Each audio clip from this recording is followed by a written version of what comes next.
Yan, kakabsat mga bonsoy, ang ganda rito. Oh. Puerta del Parian, pangalan dito. Puerta del Parian. Ganda ng part na to. Dito pa rin sa loob ng Intramuros.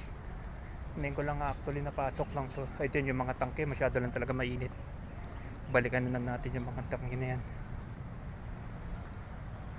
Pag hindi mainit, magla-live tayo mismo sa taas. Yan. Ganyan, yan lang makikita natin dito sa part na to. Upload videos lang. Puerta del Parian. Yan. Yan, may mga tangke dyan. Mga kanyon yan, no. Masyado na kasi talagang mainit, hindi pwede. Yan. Puerta del Parian.